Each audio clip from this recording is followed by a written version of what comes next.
Electrical discussion में आज हम डिस्कस करेंगे why current is dependent in Ohm's law.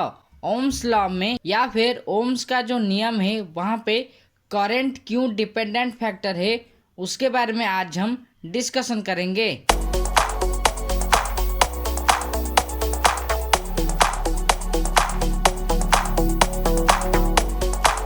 देखिए, पहला पॉइंट है जो है ओम्स का लॉ, यानी कि ओम्स का जो नियम है वहाँ पे current is directly proportional to voltage divided by resistance. ये है ओम्स का नियम। तो इस लॉ के अनुसार करंट क्यों डिपेंडेंट है उसके बारे में आज हम डिस्कशन करेंगे। तो ये हो गया हमारा पहला पॉइंट। दूसरा पॉइंट है current is directly proportional to voltage, यानी कि जब वोल्टेज बढ़ेगा तब करंट का वैल्यू बढ़ेगा और जब वोल्टेज का वैल्यू घट जाएगा तब करंट का वैल्यू घट जाएगा। तीसरा पॉइंट है current is inversely proportional to 1 divided by R, या फिर हम इसे इसी तरह से भी लिख सकते हैं, यानी कि current is reverse to R. इसका मतलब है अगर रेजिस्टेंस का वैल्यू बढ़ जाएगा तो करंट का वैल्यू घट जाएगा, और अगर रेजिस्टेंस का वैल्यू घट जाता है तो करंट का वैल्यू बढ़ जाएगा। अब चलिए ये जो हम डिस्कशन किए उसे ड्राइंग के माध्यम से जानते हैं। ये है एक क्लोज्ड सर्किट,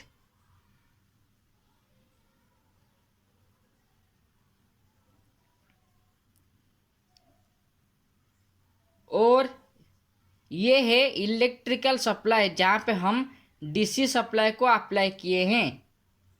ये है रेजिस्टेंस आर, ये है वोल्टेज भी, और जो करंट सर्किट में फ्लो करेगा वो है आई। तो ये जो रूल्स था, current is directly proportional to voltage, यानी कि जब वोल्टेज बढ़ेगा तो करंट बढ़ेगा, यानी कि अगर यहाँ पे वोल्टेज का वैल्यू बढ़ जाता है तो करंट भी बढ़ जाएगा, और अगर वोल्टेज कम है तो करंट का वैल्यू अकॉर्डिंगली कम हो जाएगा।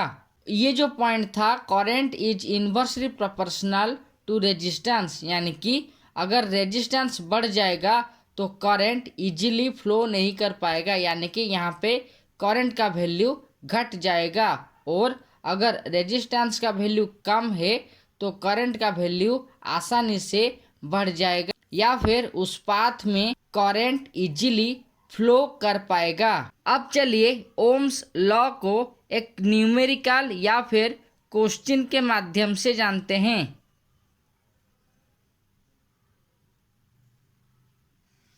क्वेश्चन में हमें 3 फैक्टर के बारे में बताया जाएगा, जो है करंट, वोल्टेज और रेजिस्टेंस। पहला क्वेश्चन में हम करंट का वैल्यू डिटरमाइन करेंगे। तो वोल्टेज का वैल्यू है 220 वोल्ट और रेजिस्टेंस है 5 ओम। तो करंट का वैल्यू कितना होगा? ओम्स नियम के अनुसार current is directly proportional to V divided by R। तो करंट का वैल्यू कितना होगा? यहाँ पे V कितना है 220 और रेजिस्टेंस है 5, तो करंट का वैल्यू होगा 44 एम्पियर। तो करंट का वैल्यू है 44 एम्पियर। अगर हम सेम डाटा को फॉलो करते हैं और रेजिस्टेंस का वैल्यू निकालते हैं तो resistance equal to V divided by current, यानी कि 220 डिवाइडेड बाय करंट है कितना 44 एम्पियर, तो रेजिस्टेंस हो गया 5 ओम। और अगर हम वोल्टेज के बारे में जानना चाहते हैं तो voltage is equal to current into resistance, यानी कि करंट यहाँ पे है 44 एम्पियर और रेजिस्टेंस है 5 ओम। अगर इसको मल्टीप्लाई करते हैं तो वोल्टेज का वैल्यू होगा 220 वोल्ट। हमारा जो डिस्कशन था कि करंट क्यों डिपेंडेंट फैक्टर है ओम्स लॉ में, देखिए जो वोल्टेज और रेजिस्टेंस है अगर उसे हम डिटरमाइन करते हैं तो करंट डिपेंडेंट फैक्टर है कि नहीं हमें पता चल जाएगा, जो हम ये दोनों पॉइंट में प्रूव किए थे। यानी कि अगर वोल्टेज का वैल्यू बढ़ेगा तो करंट का वैल्यू बढ़ेगा, अगर वोल्टेज का वैल्यू घटेगा तो करंट का वैल्यू घटेगा, यानी कि करंट वोल्टेज के ऊपर डिपेंडेंट है।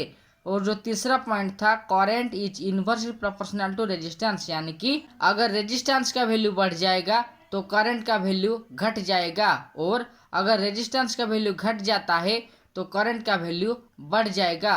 तो इसी प्रकार से करंट ओम्स लॉ में डिपेंडेंट है वोल्टेज और रेजिस्टेंस के ऊपर।